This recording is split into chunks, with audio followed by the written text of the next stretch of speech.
he shines with unexpected glory. In the hills north of Galilee, around 1 generation after the birth of Jesus, a moment of revelation will happen on a mountain. You are about to witness how heaven breaks through into the ordinary world. This is Jesus, the itinerant teacher who heals, teaches, and speaks about a coming kingdom. He travels with a small inner circle who see more of him than the crowds ever will. This is Peter, a fisherman turned disciple, blunt, loyal, and quick to speak or act. He often represents the raw human response to the strange things Jesus does. This is James, one of the brothers among the 12. He is steady and observant, the kind of companion who records what he sees in his memory and in the life of the early church. This is John, the youngest of the 3 picked to witness this moment. Gentle and contemplative, he will later testify to the glory he saw with careful devotion. As the scene opens, Jesus leads Peter, James, and John up a high mountain to pray. They leave the crowds below because Jesus intends to show them something private. The climb sets the tone, leaving the familiar to enter a place where heaven can break through. In that moment, Jesus prays. The disciples watch, unaware of what will happen. Prayer here is not an abstract ritual, but the connection that opens him to divine revelation. The mountain becomes a meeting place between heaven and earth. In that very instant, Jesus' face begins to shine like the sun, and his garments become dazzling white. The disciples are stunned. This is not merely an emotional moment, but a visible revelation of Jesus' divine glory breaking through his human form. As the light intensifies, Moses and Elijah appear, talking with Jesus. Their presence links Jesus to the law and the prophets. For Jewish listeners, this signals that Jesus fulfills what the law and prophecy pointed toward, confirming his role in God's story.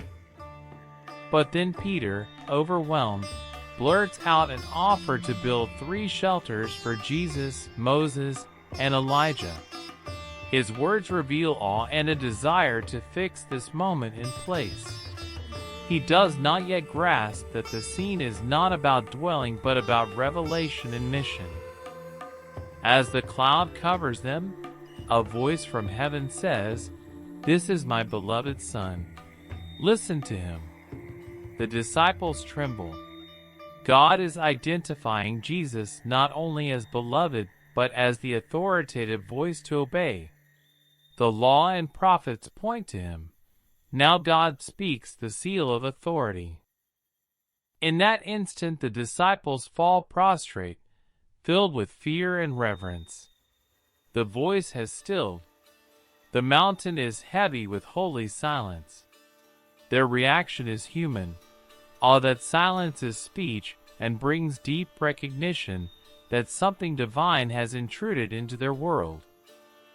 When the silence breaks and they look up, Moses and Elijah are gone and Jesus stands alone.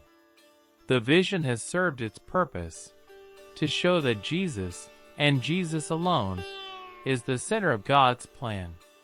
The disciples must now follow him, not the memory of past heroes. As the dust settles from the mountain, they descend and find a crowd arguing around a father and his son who suffers from seizures. The boy has been tormented, and the disciples could not heal him. This earthly scene collides with the mountain revelation, showing that glory also summons action and compassion. In that moment, the father cries out, begging Jesus to help if he can believe. He confesses doubt and asks for mercy. His plea exposes the human struggle between faith and fear. Jesus hears this confession, and will respond in a way that links belief to power and compassion. Jesus responds sharply, calling the faith of the people unbelieving and perverse. He rebukes not the boy but the lack of trust that keeps power from operating. This teaches that visible miracles are bound to a deeper posture of trust in God's presence and means. Then Jesus touches the boy, and he is healed. The seizure leaves him, and the crowd is astonished. This act ties the mountain vision to the valley of human suffering. The glory seen above is the power to heal and restore below when met by faith and compassion. Days pass, and afterward Jesus speaks privately about his coming suffering and death in Jerusalem. The Transfiguration prepares the disciples to see that suffering and glory are bound together.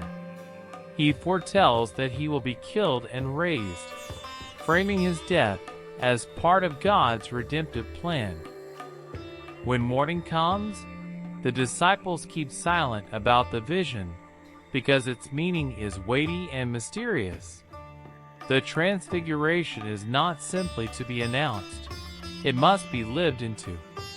Their silence reflects the time it takes to understand that glory often comes through humility and suffering. The Transfiguration teaches that Jesus' glory is not separate from his suffering.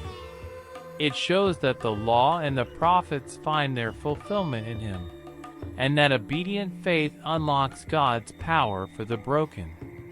If this story moved you, like the video, subscribe to the channel, and tap the bell so you do not miss the next one.